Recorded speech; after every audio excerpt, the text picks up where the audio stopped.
buzibu ki kw'oyitamu? Olumu sifuna kyakulya. Oluusi tofuna kyakulya? Yes. Ate ng'olina omwana we? Ne musula mu nnyumba nga temulidde? Beera ng'ebyokuzannya naye bwaawo. Pretty glove, baby. When you make me feel this way, booty that's your bambola. Why? Naye just embeera mbi. Okundaba nga ndi bwe batyo kitegeeza nti oba drugs naye embeera mbi. Embeera yokutuusa okulabika bw'oti? Bwe mba nga nsuze ng'olumu siridde kitegeeza sijja kufuna weight. Kitegeeza ki? Neetaaga buyambi. Ali eyo yonna ng'asobola okunyamba nampa obuyambi anyambe.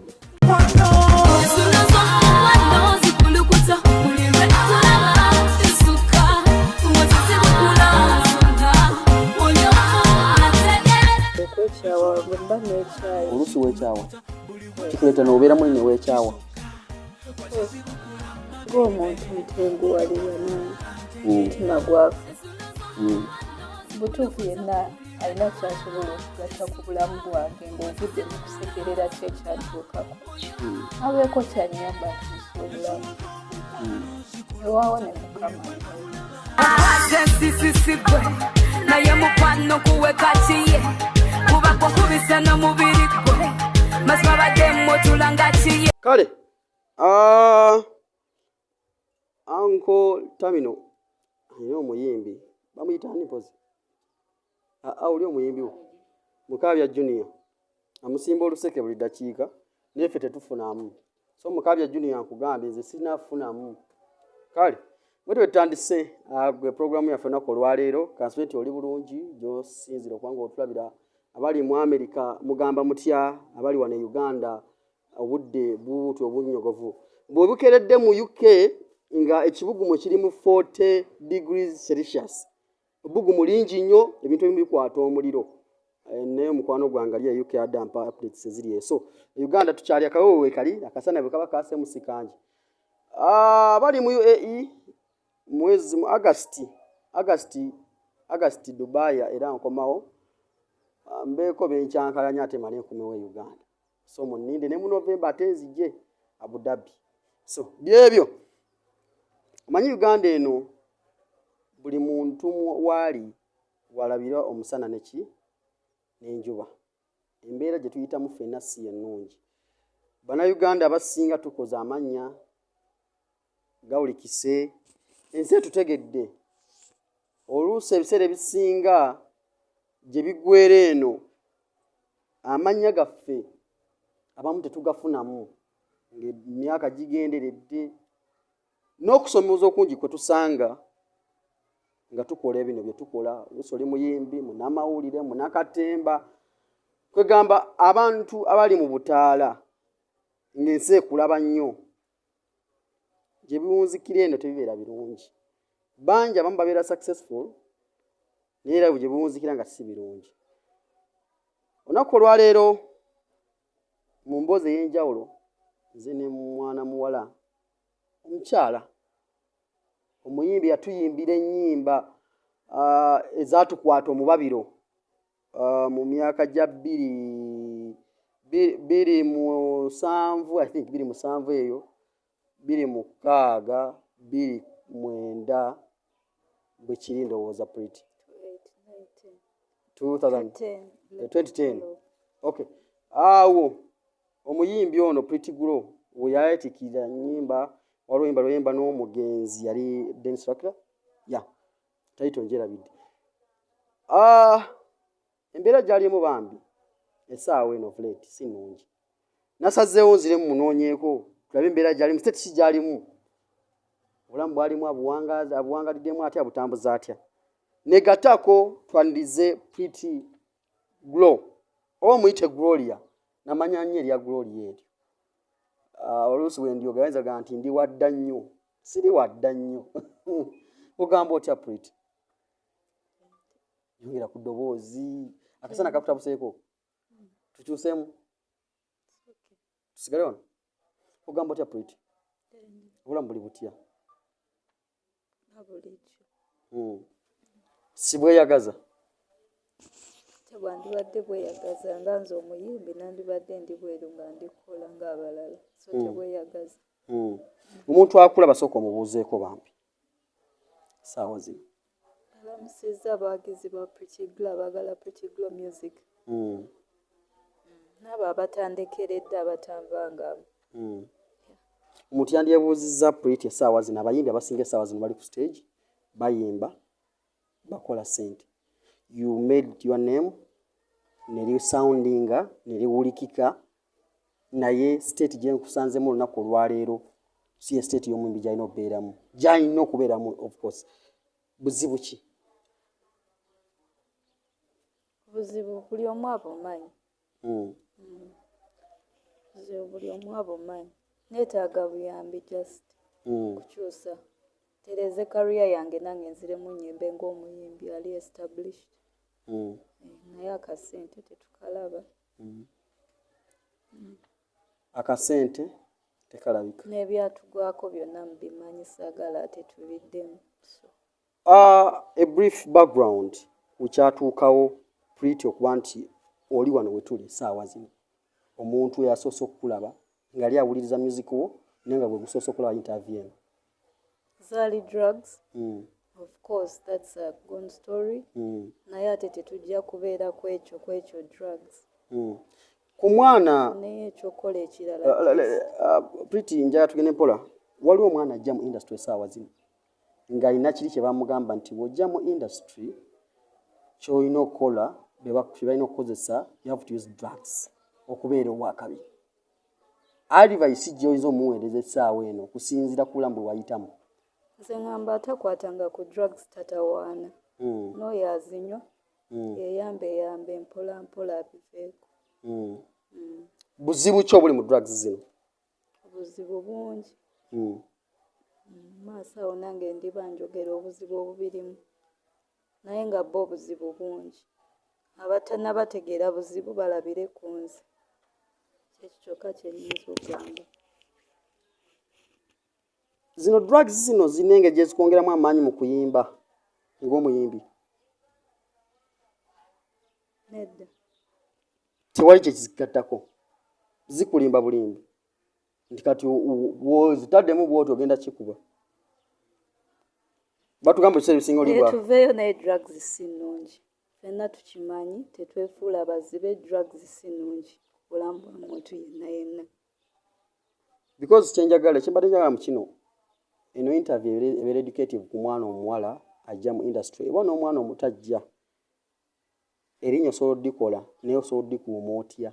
Nze kyenyinza okugamba abantu bonna omuntu yenna yeetaaga okuyimba yeetaaga okukola music. Tandika career yo omanye ekyo kitone kikuweereddwa Katonda kikozese. Ebirala obirekere Katonda kuba naffe era tetwatandika nga tumanyi nti tulibeera bayimbi twesanga nga tutuuse mu position eno. So it was kyali meant okubeera. So naye nze kyensaba abantu abalowooza okukozesa drugs tebatawaana. Ako kafu. Drugs are very bad to your life. Mwenna mukimanyi atanaba bitegeera agende ku internet ku YouTube anoonyeeko anenywereze drugs. Nga tannaba kiyingira weebuuze ku internet oba nabaali bakiguddemu. Ng'oggyeko kubanga nti gwe zaakutuusa wano w'oli experience ki gy'oyiseemu mu kaseera kwakozesa drugs ezo n'okulwana okuzivaako? Bingi.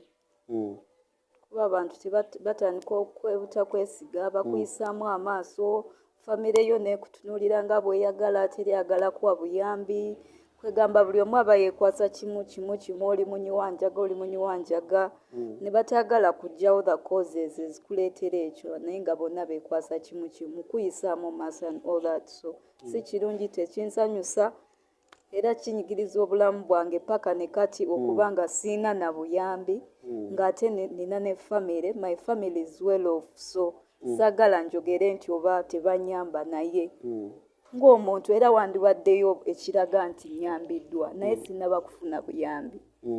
So saagala nti abantu babeereyo nga beerimbikiriza nti tufuna obuyambi ne tutakozesa mukisa. Sinabafuna buyambi famire yange tenyambye. Yes. okuva wayingira mu mbeera eno famire yo terina weekuyambiddewo yadde nawamu like mu mbeera gy'olimu essaawa mu state gy'olimu mu ssaawa eno mu state gye ndimu teryannyamba. Yes, teryannyambi ate nga nina omwana mannange. Because at times Gloria family zitubeereramu mu kaseera akazibu when you say nti like your family ekuneglectize wekuleese mu kaseera kano koolimu mwe bandibadde bakuyambira tukoze tutya cause when family wekuvaamu oba osigadde ku lulwo. Era nsigadde ku lwange nti ne bwe ndwalawo mu nnyumba teryagala kumanya oba nywedde oba ndidde teryagala kumanya. Olwo obeera mu nnyumba mutima ne weebuuza nti Katonda nze nakukola ki oba n'obufunamu okwekubagiza?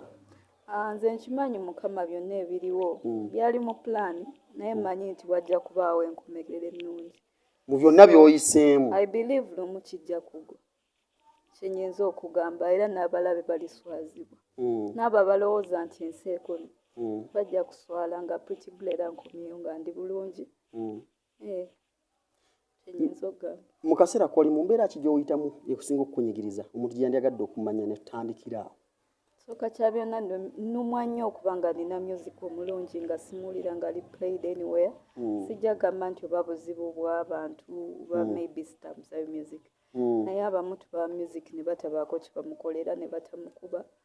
Ekisinga okuluma nti olumu ne videos zitambuza nnyo ennyimba naye kati sirina video n'emu eri ku airplay kuba sirina ssente zakola video naye nga audios nzikola ngenda mu studio nenkola naye ngeza video sizirina n'omwana mwina sobodde muweerera ali waka abalala bali ku ssomero. Ng'oggyeko okuba nti you have your music atanaakutambula mu bulamu bwa bulijjo kusoomoozebwa ki kw'osanze kunyigirizibwa ki kw'oyitamu? Olumu sifuna kyakulya. Oluusi tofuna kyakulya ate ng'olina omwana oyo ne musula mu nnyumba nga temulidde.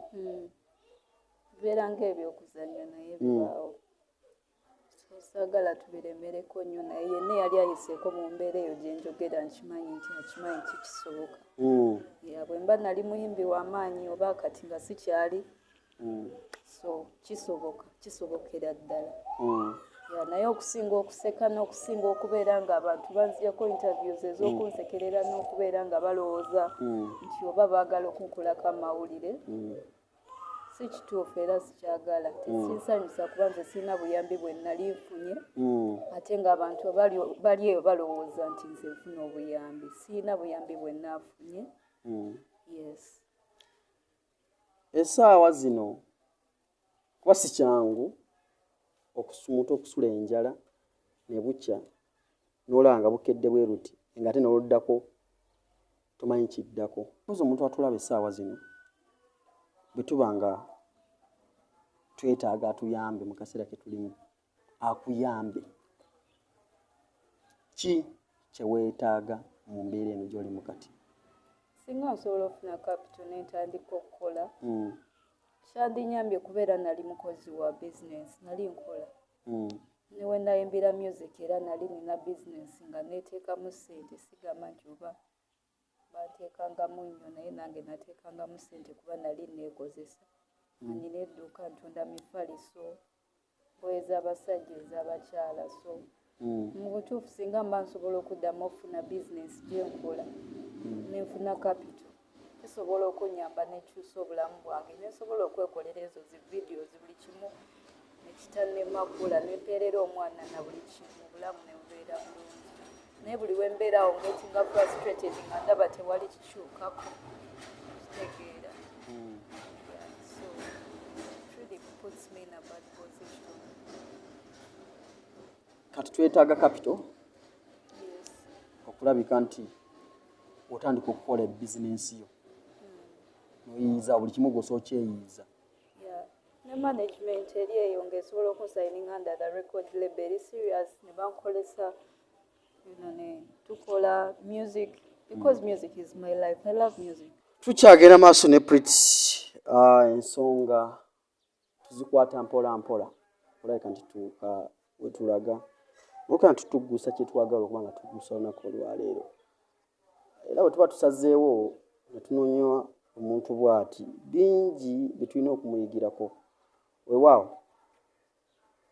Pretty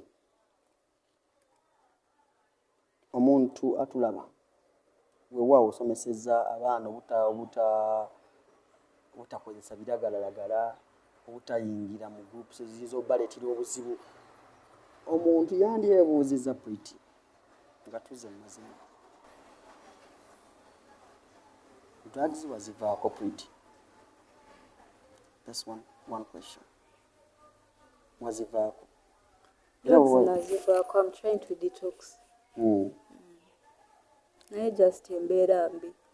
Okundaba nga ndi bwe bati kitegeeza nti oba drugs ki naye embeera mbi. Embeera yekutuusa okulabika bw'oti. Bwe mba nga nsuze engulumu siridde kitegeeza sijja kufuna weight. Kitegeeza ki? Neetaaga buyambi. Ali eyo yonna ng'asobola okunyamba nampa obuyambi anyambe. Olw'ositoli yatafuna kyakulya ate you have a kid gw'olabirira bw'oba tolidde n'omwana kizibu nnyo ofuna ekyokulya. Nange okwekyawa bwe mba n'ekyayi. Oluusi weekyawa kikuleeta n'obeera muli ne weekyawa. Of course. Wangi kyekyo kyennyini. Mu mutima ofunamu obukyayi n'ogamba ye nfaaki. Ng'omuntu ntenguwalirwa nange mutima gwafa. Yet you have a kid gw'otunuulira n'ogamba nti nina omwana wange wano. Nandiyagadde okuba bulungi n'omwana wange nange. Obulamu buno bwe bukuleetera ebyo. Kusomoozebwa kikwosanga Pretty wano we tuli? Kusomoozebwa kikwosanga okuwulira n'ogamba nti ndi ku kisenge kati mpulira biganye? Kusomoozebwa kwesanga of course lwakuba nti abantu batumanyi nti tuba tuli ba celebrities bo tebalowooza nti oba naffe tuli bantu nga bo. Obulamu busobola okugaana oba ebintu bisobola okukyuka. Kwe kusomoozebwa kwe nina n'okuba nga ndi clarified as a artist who uses drugs in the industry nakyo kinsomooza. Bisomooza bingi naye nga okusinga byebyo olw'okuba nga neera nga sirina kyakola music siriiyo. Muli owulira nti erinnya lye wakola n'ebbanga lye wayimbira n'okutuuka wano w'oli industry tekusiimye kimala? Bwe mba ngamba simanyi naye simanyi maybe ndowooza tebansiimye kubeera singa badde bansiimye ekimala nsuubira singa ndi beta. Nkimanyi buli muntu abaako n'embeera etuuka n'emunyigiriza. Mbeera ki gy'oli otuddako awo n'ekuteeka mu mbeera n'olya nga n'amaziga gakuyitamu ng'omuntu? Kwe kukeera nga tomanyi onaatandika ki olunaku onaalya ki nga otya n'okubaako gw'ogamba nti sirina kyakulya kuba bakulaba mu ngeri ndala. Bakulaba oli mukazi w'amaanyi omanyikiddwa obeera ku TV ebyo byonna byonna bibatawaanya ne bagamba naye gw'obeera ku TV osobola otya okuba nga tolina kyakulya ne batamanya nti ate obulamu. Kino kituuka ku buli omu. Naffe tuli bantu bannange. Abayimbi tuli bantu olumu tebabimanyi nti naffe tustruggolinga era naffe okutuukawo awo we twatuuka twastruggolinga. Twateekamu amaanyi mangi naffe naye kinkyalenjinga kinsobola okukeerera nga sirina ate nga sirina mulimu. Wali okeddeko mu makya n'ofuna worst moment n'ekkaabya amaziga? Siri nnyingi. Can you share one or two ky'ogamba nti eno ye amaziga gampitamu according to your life by'oyise muno okutuuka wano w'oli? Just how people victimize us. Oba we tuba nga twafuna obuzibu ne tufuuka ba addicts. Naffe si kwagala kwaffe. Omuntu akeera enkya n'afuuka addict aba mulwadde. So kitegeeza walwala. So sekutete kwali kwagala kwange nange yabinjigiriza nyinza obutamwogera naye nze sirowooza nti naye bw'aba yabiyiga gift naye kwali kwagala kwewoba. So ekisinga okuluma it's how people victimize us. Abantu ne balaga nti oyo ne w'omuyamba tajja kukyuka, oyo njaga. It's really disturbing, kitawaanya. Kiruma nnyo okuba ng'omuntu asobola okulowooza nti gw'osobola okunyumirwa okubeera eyo ng'onywa bunywa enjaga just ng'oyonoona bulamu bwo. So kimpisa bubi nnyo engeri abantu gye bandaba n'engeri gye bantwalamu. Olumu basaagala na ku associatinga n'abantu kuba mpulira nga babeera bayitinga banjogerako nga mbalaba. It's disturbing abantu nga bakusongamu ennwe. Yeah, it's disturbing and challenging. Kikuluma mutima. In the society wowangaalira muno bw'oyita ku bantu olya nga beekuba obwama oba bo baakumanyira kati oli wawaka. Kyo kyenyinza okugamba ndowooza abantu ba industry basinga okusongamu eminwe. Bano wano gyewangaalirawo tebakulinaako buzibu. Abantu olumu obamu tebafaayo nnyo naye the industry tetuwangaalira bannaffe bennyini. Babeera nga bakumenya omutima bakwogerera ebigambo bingi. Wano wetugenda Pretty. People baagala kumanya Pretty really buyambi ki bwe weetaaga, mbeera ki gy'olimu. Ekituli wano ekituleese wano twetaaga kufunira Pretty buyambi. Si ffe kwefunira, bangi basinga bajja mu kamera nga yaze kwefunira buyambi. Okitegeera? This time twagala kufunira Pretty buyambi.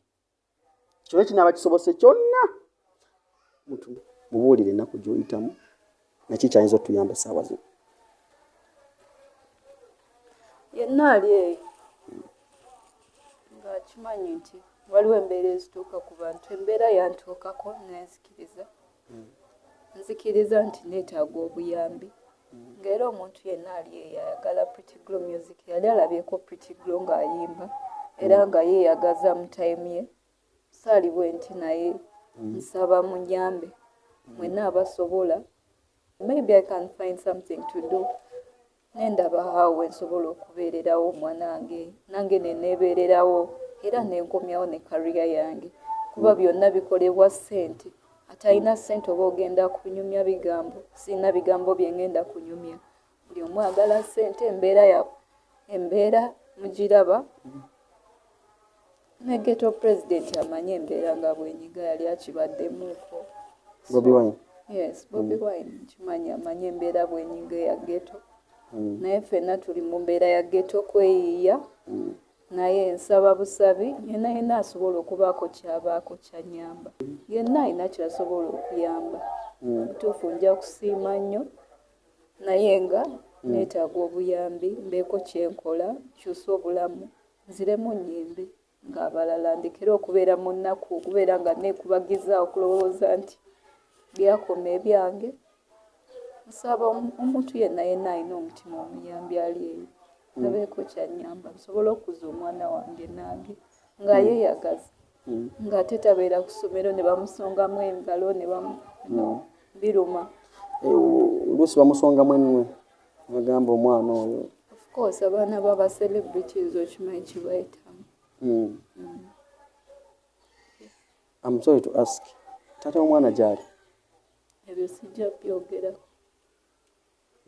Ssaawa zino nze maama nze taata. Gwe maama gwe taata gwawa school fees gwakola buli kimu. School fees omutetenkanya otya mu kaseera kano k'olimu? Era Mukama agabirira nga bulijjo naye bw'oba omulaba ng'atudde nga balala bali ku ssomero kitegeeza ki? N'omwana school fees tewali? Yes. Oyogedde ku mubanda wa Kabaka Bobi Wine. Bugambo ki bw'oyinza omugamba? Oyinza omugamba nga ghetto president ali eyo. Bobi Wine. Bobi Wine. Yabaddeko mu ghetto amanyi embeera bw'enyiga. Ng'oggyeko ebyenjaga mu butuufu embeera enyiga. Kuba oba tonywedde enjaga weetaaga okulya. Oba oginywedde weetaaga okulya. Naye kati bw'oba toginywedde ng'oli waka enjala ekuluma. Toginywedde naginywa. Oba owulira otya. obeera disturbed and so ng'omubanda mbadde nsaba kyonna kyasobola okubaako oba waba asobola okubaako kyayamba ayambe Pretty Glow nze mukaabirira ndi muyimbi ne mukyala muzadde eby'omwana tewaba wambuuza bya taata we mwana wange omwana wa mukyala mwana wange essaawa zino mumulaba nti ali nange so tewaba waddamu akumbuuza oba alina taata oba talina kitegeera naye nga mbadde nsaba yenna ali eyo ng'alina kyasobola okubaako kyakola mutima omuyambi ogw'ekisa anyambe abeeko kyateerako nange nsobola okusaba kale tulina Pretty Glow byayogedde ng'oli eyo n'omutima omuzadde n'omutima omugabi bangi tubalina abantu abali mu nsi ez'enjawulo tulina mukwano gwange mukyala Najemba Foundation ali mu Dallas Texas era nsheno nje kuweereza tuyiza tutya okuleka ntuyamba Pretty nina mukyala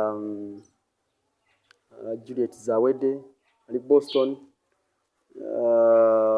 ensonga zino zitunulemu bangi ab'e South Africa eyo mukulu Tamino yasinga obbategeera Mukaabya Junior ze tompa tuwe omukyala Pretty gwe tubatandikirako bangi benyinza okukoowoola bali eyo UAE bangi nnyo omukyala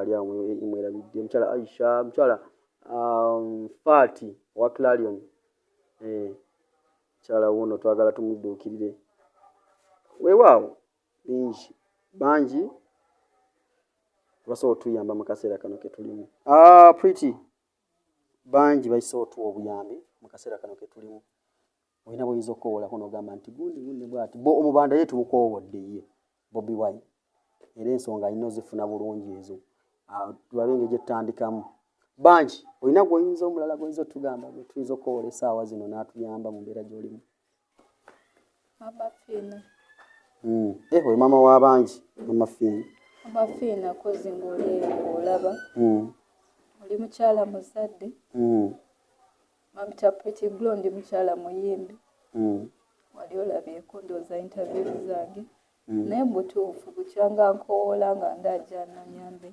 mbadde nsaba guno omukisa gutwalibwe oba olaba ng'oli eyo ojja obeeko kyonnyamba newe guba mutwalo nja gwaniriza bahamu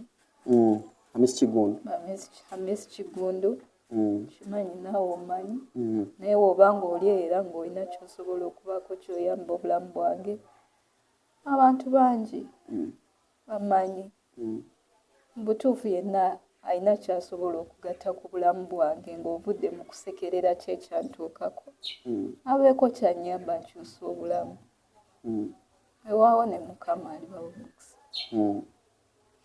weewaawo Pretty Glow wetambudde naye olunaku olwaleero katulabe ffe we tunaatandikira celebrity track we tunaatandikira olugendo luno teruba lwangu naye tugenda gezaako tulabe kyonna kye tunaba tusobodde mu mbeera yonna ekinaba kituuse wetuli okujja ne tukoma tujja kukomawo era wano era tetujji ku mulundi gwe tunaakomawo tujja titunaakomawo nga tulina kye twetisse nga kyamaanyi okulabika nti kikyusa obulamu bwa Pretty nze kyenyinza okusuubiza kyenyinza okugamba essaawa eno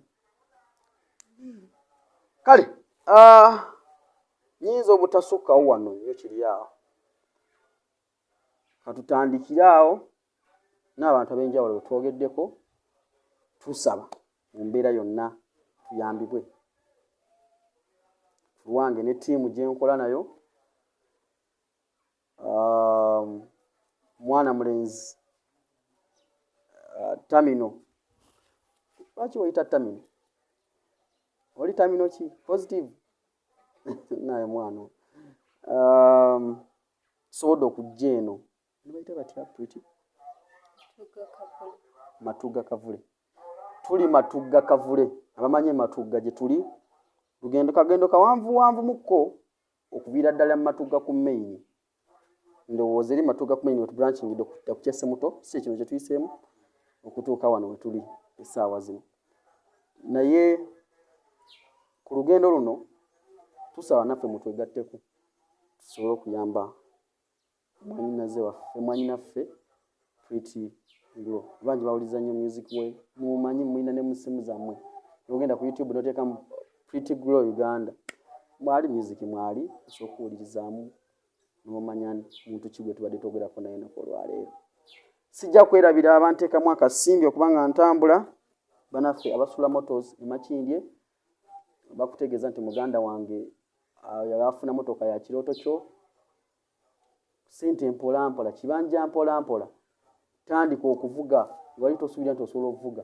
sula motors omwami sula bali awo makindye ng'okkirira ng'ova kalenda boti ng'okkirira ku ntebe kukijja ku ntebe road opposite amafuta ge bayita Africa Oil gali opposite amafuta Africa Oil walo bondi eri awo ojja kuba batuukira bulungi ofune motoka y'ekirooto kyo ng'oli bwera okoma wano Uganda yakwevugamu kaseera konobeeramu wano Uganda emotoka weeziri kusinziira ku ssente z'olina bazikwata era batuukire Sula Motors emakindi Actually Tours and Travels bateekamu akasimbi kutambuza bana Uganda ogenda mu UAE n'okulambulako namba y'essimu eri wansi awo mu kabox Najemba Foundation mu Texas Dallas Mchana Najemba nkutumiddeko n'omukulu Mulumira Beka nkutumiddeko naawe mwera kubanga muteekamu akasimbi panga tutambula mpola